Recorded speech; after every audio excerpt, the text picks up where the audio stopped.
اگر تضاد فطرت کا حصہ ہے تو انسان کی زندگی میں جو ذاتی تضاد ہے اس میں کیا برائی ہے؟ کچھ لوگ تو مکمل سچ بولتے ہیں اور کچھ لوگ مکمل سچ نہیں بولتے۔ آپ کس کے بارے میں بات کر رہے ہیں؟ وہ لوگ جو درمیان میں ہیں۔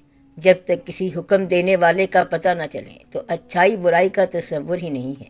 اگر آپ کے اوپر کوئی امر نہ ہو، حکم ہی نہ ہو، تو پھر اچھائی برائی کیا ہے؟ تو اچھائی یا برائی کب آتی ہے؟ جب کوئی قانون آپ پر اپلائی ہو، اور جب تک آپ کسی قانون کے ماتحت نہ ہوں تو پھر آپ کے اوپر کوئی اچھائی برائی نہیں ہے۔ اگر کوئی بچہ ہے تو وہ اچھائی برائی سے آزاد ہے اور قانون سے باہر ہے۔ اگر کوئی پاگل ہے تو وہ قانون سے باہر ہے۔ اگر کوئی بہت ضعیف ہے تو وہ بھی قانون سے باہر ہے۔ تو قانون جہاں اپلائی ہوگا وہاں پر سب کے اپنے قوانین ہیں کہ یہ شک ہے، وہ شک ہے، اگر ایسا کرو گے تو ویسا ہوگا۔ اب یہ مسئلہ بنیادی ہے۔ اگر آپ نے کسی ضابطے کو مان لیا تو پھر ضابطے کے اندر جو کچھ ہے آپ اس کے مطابق چلیں۔ کسی ضابطے میں داخل ہونے کے بعد یہ نہ کہنا کہ اس ضابطے میں یہاں گنجائش ہونی چاہیے۔ میں نے پہلے بھی بتایا تھا کہ آپ کے لیے ضابطہ یہ ہے کہ آپ اسلام میں داخل ہو گئے ہیں، چاہے آپ وراثتاً داخل ہو گئے یا آپ بعد میں داخل ہو گئے، تو اب دو صورتیں ہیں، یا تو آپ اسلام میں داخل ہیں یا پھر آپ داخل نہیں ہیں۔ جو شخص اسلام میں داخل نہیں ہے اس کے لیے تو قانون کوئی نہیں ہے۔ اگر کسی کا مقصد پیسہ کمانا ہے تو اس میں ذریعہ کچھ بھی ہو جائے، چاہے نیکی بدی، جائز ناجائز، حلال حرام، کچھ بھی ہو، اس کا کام پیسہ کمانا ہے۔ یہ اس لیے ہے کہ وہ ضابطے سے باہر ہے، اور حلال حرام تو کسی ضابطے کو ماننے کے بعد ہوتا ہے۔ جب آپ اسلام میں داخل ہو گئے یا کسی دین میں داخل ہو گئے تو دین کے ضابطے کے اندر آ گئے۔ اب آپ پر یہ قانون استعمال ہوگا کہ آپ کے لیے یہ اچھا ہے اور یہ برا ہے۔ اللہ تعالیٰ نے آپ کے لیے بالکل صاف فیصلہ کر دیا ہے کہ آپ کو ماننے کی تعلیم دی، اور ساتھ ہی سب سے پہلے اپنا انکاری یعنی شیطان کھڑا کر دیا۔ آپ میری بات سمجھ رہے ہیں کہ آپ کو تعلیم کیا ہو رہی ہے؟ ماننے کی۔ اور پھر فرشتوں کو کہا کہ فسجدو، اس کو سجدہ کرو، تو سب نے سجدہ کر دیا۔ فسجدو الا ابلیس، سوائے ابلیس کے۔ ثابت یہ ہوا کہ اس نے کہا کہ میں یہ ضابطہ لگا رہا ہوں سب فرشتوں پہ، اور ہم نے کہا کہ سارے ملائکہ آدم کو سجدہ کریں، بس انہوں نے سجدہ کیا سوائے ابلیس کے۔ اس نے بڑا تکبر کیا اور انکار کرنے والوں میں سے ہو گیا۔ اب یہ جو ضابطے کا انکاری ہے اس کے لیے اللہ تعالیٰ نے کہا کہ یہ میرا انکاری ہے۔ اب چاہے یہ اس کی نیچر میں تھا، سرشت میں تھا، لیکن اس کا نام رکھا گیا ابا واستکبر وکان من الکافرین، اور کبھی کبھی اس کو لعین اور رجیم کہا گیا، اور پھر وہ من الشیطان الرجیم تو تھرو آؤٹ ہی چلا آ رہا ہے۔ تو اذن کے خلاف کوئی عمل کرنا رجیم بناتا ہے۔ میں نے آپ کو شیطان کی ایک ڈیفینیشن یہ بھی بتائی تھی کہ کسی صاحب امر کو ماننے کے بعد یا کسی کا امر ماننے کے بعد اس کا انکار کرنا شیطان ہے۔ مثلا آپ نے اللہ کو اللہ مان لیا، تو پھر یہ جو اللہ کو ماننا، خالق کو خالق ماننا، اور اسلام میں داخل ہونے کے بعد اس کو دین ماننا ہے۔ اس ماننے کے بعد آپ پر ضابطہ لاگو ہو گیا۔ اگر اب آپ گمگو کی کیفیت میں ہوں گے تو منافقین میں داخل ہو جائیں گے۔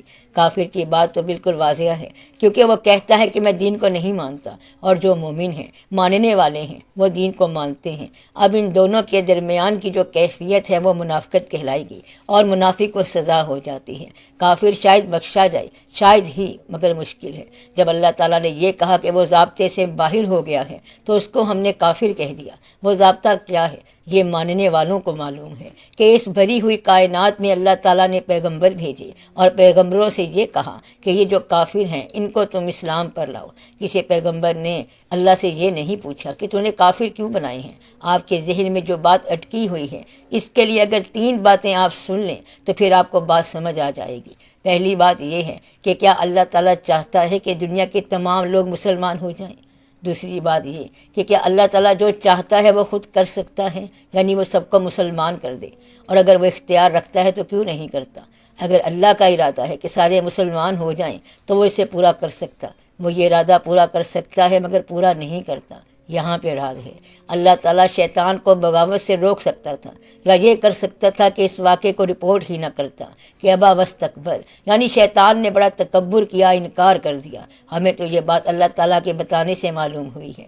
گویا کہ اللہ تعالیٰ جس بات پہ قادر ہے اس سے انکار کرنے والوں کو تباہ کرنے سے گریز کر رہا ہے۔ اس لیے تو کافر موجود ہیں اور انکاری آج بھی موجود ہیں۔ میرا خیال ہے دنیا کے اندر 70% لوگ اللہ تعالیٰ کو نہیں مانتے ہیں، یا پھر 60% ہوں گے، بہرحال کافی ہوں گے، اور اللہ تعالیٰ ان کو تباہ نہیں کر رہا۔ یہ ماننے والوں کی جو قلیل تعداد ہے، ان پر اس ضابطہ اسلام کا سارا بوجھ ہے۔ اب آپ اس بوجھ سے ڈر رہے ہیں۔ آپ کے اوپر جب اسلام آ گیا، آپ اس میں داخل ہو گئے، تو اب آپ کہاں جائیں گے؟ اب آپ جھوٹ مت بولنا اور 5 نمازیں پڑھو۔ اگر کوئی کہے کہ 4 نمازیں پڑھ لیں تو اسلام کہے گا کہ نمازیں تو 5 ہیں۔ اسے آپ یہ نہیں کہہ سکتے کہ آج کل تو بڑے مصروف زمانے ہیں، دفتر کے ٹائم بدل گئے ہیں، تو نمازوں کے ٹائم بھی بدل دیں، مگر نمازوں کا ٹائم نہیں بدل سکتا۔ تو اللہ تعالیٰ کے سارے احکامات اسی طرح رہیں گے۔ ماننے والوں کے لیے آج بھی جھوٹ برا ہوگا اور سچ اچھا ہوگا۔ ماننے کے بعد لوگوں پر آج بھی وہی قانون استعمال ہوگا۔ دنیا کے اندر تضاد کا ہونا اس بات کا لائسنس نہیں ہے کہ آپ کو یہ اجازت مل جائے کہ آپ اپنے تضاد کو قائم رکھیں۔ یہ نہ کہنا کہ ساری کائنات والے جھوٹ بول رہے ہیں۔ اگر ساری کائنات جہنم میں چلی جائے تو اس کا مطلب یہ نہیں کہ آپ بھی جہنم میں چلے جائیں۔ یہ نہ کہنا کہ میں نے کنویں میں اس لیے چھلانگ لگائی تھی، خودکشی کی تھی، کیونکہ میرے سامنے 15 بندے خودکشی کر گئے۔ اگر 15 بندے خودکشی کر گئے تھے تو تیرا کام یہ تھا کہ تو اپنی جان بچاتا۔ اگر آپ کے سامنے 100 آدمی جھوٹ بول رہے ہیں، 25 آدمی حرام کا رزق کھا رہے ہیں، تو آپ کو 26ویں آدمی کو چاہیے کہ وہ بچ جائے۔ تو آپ کو 26ویں آدمی کو چاہیے کہ وہ بچ جائے۔ تو آپ اس بات سے بچ جائیں۔ اگر سارے لوگ حرام کھا رہے ہیں یعنی کہ اللہم، تو آپ تو بچ جاؤ۔ ماننے والے کے لیے یہ کوئی جواز نہیں ہے کہ سارے جہنم میں جا رہے تھے تو میں بھی چلا گیا۔ آپ کے سامنے راستہ یہ ہے کہ اگر آپ نے اسلام کو مانا ہے تو اسلام کے اصول پر چلیں، چاہے دنیا کے اندر تضاد ہو یا نہ ہو، برائی ہو رہی ہو یا نہ ہو رہی ہو، گمراہی موجود ہو یا نہ موجود ہو، اور لوگ جہنم میں جانا چاہیں یا نہ جانا چاہیں، آپ کے تضاد کا کوئی بھی جواز نہیں ہو سکتا۔ اور آپ یہ نہیں کہہ سکتے کہ مجھے کوئی لائسنس ملنا چاہیے، کوئی سینکشن ہو ہمارے لیے، کوئی رعایت ہو ہمارے ساتھ کہ آج کے لیے 4 نمازیں ہونی چاہیے۔ ایسا کبھی نہیں ہو سکتا۔ یہ رعایت کی بات نہیں ہے، بلکہ یہ تو چاہت کی بات ہے اور ماننے کی بات ہے۔ رول آف دی گیم ہے، یعنی اس گیم کا یہی رول ہے۔ یعنی اگر اسلام کو مانا ہے تو پھر یہ کرنا پڑے گا۔ یہ نہیں کہہ سکتے کہ ہم زکوٰۃ کو 2.5% کی بجائے 4% کر دیں، کیونکہ ہم بہت زیادہ ایڈوانس ہو گئے ہیں، ترقی کر گئے ہیں، بڑا مال آ گیا ہے، سارے بینک بھر گئے ہیں۔ ایسا نہیں ہوگا، بلکہ زکوٰۃ 2.5% ہی رہے گی۔ اس کو آپ اپ ٹو ڈیٹ نہیں کر سکتے، اپ گریڈ نہیں کر سکتے، ڈاؤن گریڈ نہیں کر سکتے، اس میں اضافہ نہیں کر سکتے، تخفیف نہیں کر سکتے۔ آپ کے سامنے اسلام ایز اٹ از آیا ہے، اس پر چلو۔ اگر دنیا میں تضاد موجود ہے، آپ کو 25 جھوٹے آدمی مل جائیں، 1000 بار مل جائیں، مگر آپ نے جھوٹ نہیں بولنا۔ آپ کو اگر نقصان اٹھانا پڑے تو اٹھاؤ۔ یہ نہ کہنا کہ فیل ہونے کی وجہ یہ تھی کہ ہم آنیسٹ تھے، دیانتدار تھے، کیونکہ فیل ہونا مقصد نہیں ہے، بلکہ آنیسٹ ہونا مقصد ہے۔ یہ 4 دن کی زندگی ہے اور اس کے اندر کامیابی کا جو بھی اصول ہے اس کو واجبی رکھو۔ آپ واجبی کا مطلب سمجھتے ہیں، یعنی فاقہ نہ ہو جائے اور اوور ایٹنگ بھی نہ ہو جائے، بس آپ چلتے جائیں اور آگے آپ کے لیے جو عظیم عاقبت ہے اس کو بچائیں اور اپنے آپ کو اس لمبے سفر کے عذاب سے بچائیں۔ یہ 4 دن کا میلہ ہے، کٹ جائے گا، بولتے بولتے کٹ جائے گا۔ گھر میں میاں بیوی کے لڑتے لڑتے زندگی گزر جاتی ہے، جھگڑا کرتے کرتے عمر گزر جاتی ہے، بچوں کی ادھر ادھر شادی ہو جاتی ہے اور آخر میں اکیلے کے اکیلے رہ جاتے ہیں، تو لائف کٹ جاتی ہے۔ یہ دن سارے کے سارے گزر جاتے ہیں۔ محبت میں بھی عمر گزر جاتی ہے، سکون میں بھی گزر جاتی ہے، سفر میں بھی گزر جاتی ہے، ہجر میں بھی گزر جاتی ہے، اور گلے کے اندر بھی عمر گزر جاتی ہے۔ بے شمار لوگ ہیں جو بڑبڑاتے ہیں کہ ہمارے بھی کیا حالات ہیں، ہمارے بھی کوئی حالات ہیں کیا، ہماری سیاست بھی کوئی سیاست ہے، ہمیں بے وقوف سیاستدان ملے ہیں، جاہل قسم کی قوم ہے، یہ بھی کوئی ملک ہے۔ تو لوگ ایسی ایسی بات کرتے ہیں۔ اب اسی قوم کے اندر دانا لوگ ہیں، اسی کے اندر پاکیزہ لوگ ہیں، اسی کے اندر تہجد گزار ہیں، اسی کے اندر نیک لوگ ہیں اور باکردار لوگ ہیں۔ یہ کہہ کر کے لوگ گمراہ تھے، آپ اپنی گمراہی کو پروٹیکشن نہیں دے سکتے۔ گمراہ زمانے میں بھی نیکی کا راستہ ہوتا ہے، زمانہ کبھی گمراہ نہیں ہوتا، بلکہ ایسا نظر آتا ہے اگر آپ اپنا رخ ذرا بدل لیں اور نیک ہو جائیں تو زمانہ آج بھی نیک نظر آئے گا، اور اگر بد ہو جاؤ گے تو دور تک بدی پھیلی ہوئی نظر آئے گی۔ اگر آپ یہاں پلینگ کارڈ تاش صرف رکھ دیں تو تھوڑی دیر بعد ساری تاش کھیلنے لگ جائیں گے۔ اگر شطرنج رکھ دو تو سارے وہ کھیلنا شروع کر دیں گے، اور اگر یہاں پر 8-10 قرآن شریف رکھ دو تو کئی کہے گا کہ میں اس کا ایک رکوع ہی پڑھ لوں، پھر سارے پڑھنے لگ جائیں گے۔ اس طرح سارے لوگ قرآن شریف پڑھنے لگ جائیں گے۔ یہ ہے آپ کے ماحول کی بات۔ انسان گالی سنتے سنتے گالی دینا شروع ہو جاتا ہے، تو جیسا ماحول ہوگا ویسا ہی اختیار ہو جائے گا۔ اس لیے آپ کو یہ سکھایا گیا ہے کہ النتا علیہم، یعنی اللہ تعالیٰ ہمیں ان لوگوں کی راہ دکھا جن پر تیرا انعام ہوا۔ تاکہ ہم عذاب والے لوگوں کو نہ دیکھیں۔ یہ عذاب والے ہیں تو آپ اپنی نگاہ کو بھی درست کریں اور اپنا نقطۂ نگاہ بھی درست کریں، اور آپ دنیا میں فلاح پانے والوں کو دیکھیں۔ جب آپ یہ دیکھیں گے کہ وہ فلاح پانے والے لوگ ہیں تو آپ بھی ان کے ساتھ ہو جائیں گے، اور اگر ساتھ نہ بھی ہوئے تو بھی ان کا کچھ نہ کچھ خیال آپ لے لیں گے۔ تو آپ سے پہلے جو لوگ تھے جن کے مزار ہیں اور بڑی بڑی خانقاہیں ہیں، وہ انعمت علیہم والے لوگ تھے، ان پر اللہ تعالیٰ کا انعام ہوا تھا، رحمتیں ہوئی تھیں، تو آپ ان کے پاس جائیں، ان کے مزاروں پر جائیں تو ان کا خیال مل جائے گا، ان کے اوپر اللہ کا بڑا رحم ہوا۔ مثلاً آپ یہ دیکھیں کہ داتا صاحب رحمۃ اللہ کون ہیں، ان کی کیا ہسٹری تھی۔ ہسٹری ڈھونڈتے ڈھونڈتے آپ وہاں پہنچ جائیں گے اور دیکھیں گے کہ وہ ایسا مقام ہے جہاں ایک پورے کا پورا نظام چل رہا ہے، کوئی قرآن شریف پڑھ رہا ہے، کوئی درود شریف پڑھ رہا ہے، کوئی نماز پڑھ رہا ہے، کوئی نعت کہہ رہا ہے۔ اس طرح آپ کے اندر کوئی مخفی نیکی بیدار ہو جائے گی۔ جب آپ کے اندر کوئی نیکی پیدا ہو گئی تو آپ مسلمان ہو گئے۔ اسلام کیا ہے؟ تیرے اندر مخفی نیکی۔ اگر آپ کے اندر کا اسلام بیدار نہ ہوا تو باہر کے اسلام کو، کتابوں میں لکھے ہوئے اسلام کو آپ کیا کریں گے؟ اسلام کیا ہے؟ آپ کا اپنا جذبہ ایمان۔ تو آپ اپنے مخفی جذبے کو بیدار کریں۔ کیا آج کے زمانے میں اللہ کے حکم کو اوبے کیا جا سکتا ہے؟ یہ آپ کا سوال ہے، اور اس کا جواب یہ ہے کہ ضرور اوبے کیا جا سکتا ہے۔ جواب کیا ہے؟ 1000 بار کیا جا سکتا ہے۔ کیا آج اسلام پر ہم چل سکتے ہیں؟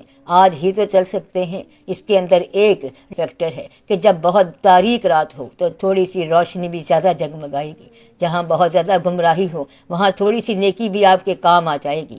آپ اتنی نیکی تو ضرور کریں کہ گلہ کرنا چھوڑ دیں، یہ کہنا چھوڑ دو کہ یا اللہ ہمیں بھی وہ راستہ دے جو اور لوگوں کا راس آ رہا ہے، یعنی حرام اتنا راس آیا کہ اعلیٰ قسم کا مکان بنا لیا، ہمیں بھی حرام کا مال دے۔ آپ اس کے ساتھ یہ باتیں نہ کرو، بلکہ اس سے آپ یہ کہو کہ ہمیں حلال کا رزق کھانے کے بعد اطمینان کا راستہ عطا فرما۔ اگر ہمیں کوئی کمی ہے تو وہ تیرے نام کی کمی ہے، تو اپنی مہربانی فرما، اپنا آپ ہم پر مہربان کر، پھر یہ سارے مسئلے حل ہو جائیں گے۔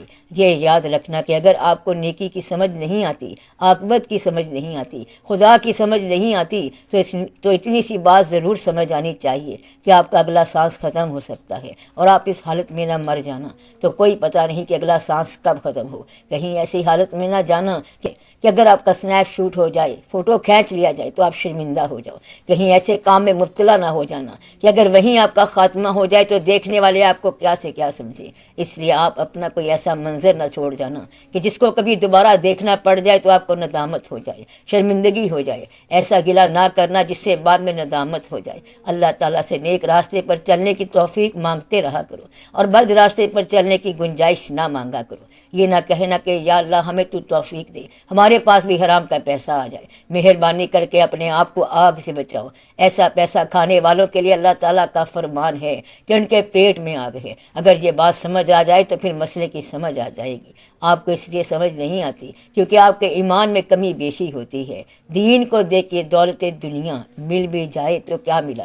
ابھی آپ نے قبر کا مقام نہیں دیکھا، اور کبھی یہ منظر نظر آ جائے کہ یہاں کا حرام کھایا ہوا کیا نتیجہ لاتا ہے تو پھر سمجھ آ جائے گی۔ چلو آپ اتنی سی بات سمجھ لیں کہ غلط عمل کرنے والا بری حالت میں ہوگا، وہ خوبصورت نہیں رہے گا، بلکہ غلط نیت رکھنے والا بد شکل ہو کے اٹھے گا۔ اللہ تعالیٰ نے یہ کہا ہے کہ جو مجرم ہیں وہ اپنے چہروں سے پہچانے جائیں گے، گویا کہ جرم جو ہے وہ چہرے پہ ضرور لکھا جائے گا، تو وہ اس طرح پہچانے جائیں گے۔ تو جب مجرم اپنے چہرے سے پہچانے جائیں گے تو لازمی بات ہے کہ ان کا چہرہ کچھ اور ہوگا، پھر پتہ چل جائے گا کہ ان کا جرم کیا ہے۔ تو آپ اپنے آپ کو ایسی افطار سے بچائیں تاکہ آپ کا چہرہ اس طرح کی پہچان والے چہرے جیسا نہ ہو جائے۔ اس لیے وہ غریبی بہتر ہے جو آپ کی عاقبت کو بچائے۔ ہم یہ نہیں کہتے کہ آپ ضرور غریب رہیں، امیر ہو جائیں، مگر سچ بولنے میں کیا دقت ہے؟ آپ سچ بھی بولو اور زندگی بھی گزارو، دلیر ہو کے سچ بولو۔ اگر کوئی پوچھے کہ آپ نے جھوٹ کے برتن کا کیا کیا تو آپ کہیں میں نے وہ توڑ دیا۔ اس طرح آپ میں سچ بولنے سے دلیری پیدا ہو جائے گی، تضاد سے نکلیں گے تو قوت پیدا ہو جائے گی۔ یہی مردان خدا کی خوبی ہے۔ تو آپ قوت پیدا کریں بجائے اس کے کہ بزدل ہو جائیں۔ آپ تو فائل چھپا کے بیٹھے ہیں اور کہتے ہیں پتہ نہیں یہیں کہیں ہوگی، کیا پتہ آپ کی فائل کیا ہوگی۔ اس لیے آپ اپنے آپ کو اللہ کے دین کے ساتھ وابستہ کر کے دانائی اور دلیری کے ساتھ، محبت اور قوت کے ساتھ اس راستے پر چلتے جائیں، پھر کوئی بھی تضاد نہیں ہوتا۔ تضاد کو ڈھونڈنے والوں کے لیے تضاد ہوتا ہے، اور جو تضاد کو نہیں دیکھتا اس کے لیے کوئی تضاد نہیں ہے۔ محبت کرنے والوں کو ہر طرف خوبصورتی نظر آئے گی، اور نفرت کرنے والوں کو ہر طرف کانٹے نظر آئیں گے۔ آپ جس طرح کا خیال لے کر جائیں گے دنیا ویسی ہی ہوگی۔ جواری کو ہر طرف جوا باز لوگ نظر آئیں گے، چور کو سارے چور نظر آئیں گے، اور اگر نماز پڑھنے کے لیے جاؤ گے تو اسی محلے میں 4 مسجدیں نظر آ جائیں گی۔